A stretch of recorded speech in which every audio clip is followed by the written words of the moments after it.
Коалиционный совет, его как бы задача немножко отличается от задачи, наверное, вот лидеров, да, которые появились в результате вот событий этого лета, потому что Коалиционный совет больше работает не в медийном поле, а больше работает в формате формирования неких стратегий экономических реформ, стратегий там, юридических стратегий, работает больше в формате переговоров, то есть там проведение встреч, и многие из них, они часто неформальные, многие из них часто тоже не публичные.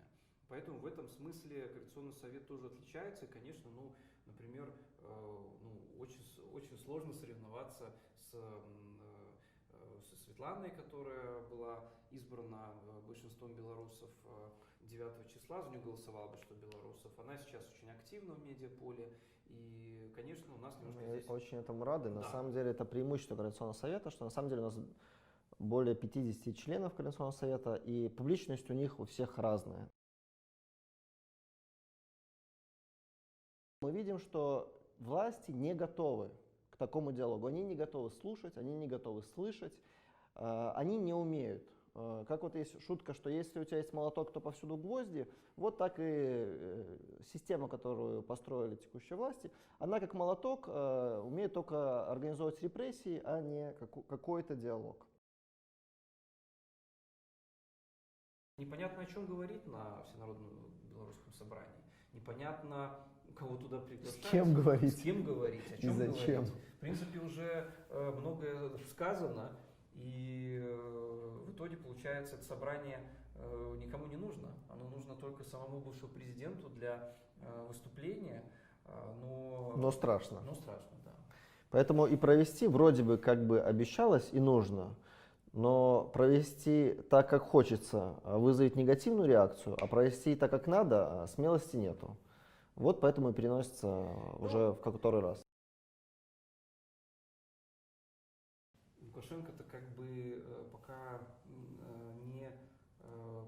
не предъявил никакой, честно говоря, по-моему, конституции, которую кто-то пытается протащить. Более того, что мы видим, что не факт, что дело дойдет до каких-то конкретных предложений, потому что все, по-моему, сводится к какой-то полной имитации, и вот по сегодняшнему вот этому совещанию по собранию ну, как-то не прослеживается, да, что там есть какой-то набор предложений, которых он пытается протащить, честно говоря. Месяц назад Коалиционный совет опубликовал концепцию примирения. Как нам кажется, это очень важный документ, потому что на данный момент у нас нужно понимать, что в Беларуси работают сотни тысяч государственных служащих. Далеко не все из них участвовали в преступлениях, которые совершались государственные служащие.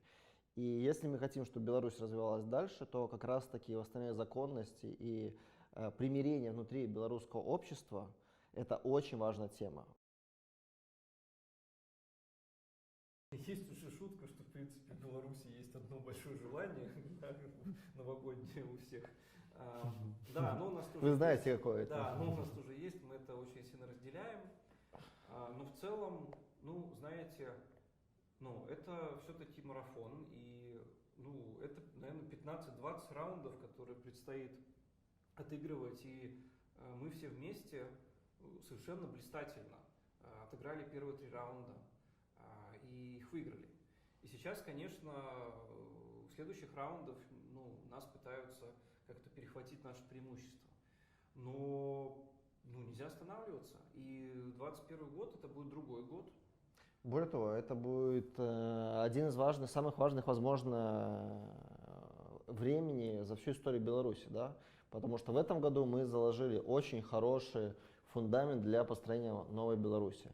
В следующем году нам нужно дальше строить, это не происходит быстро.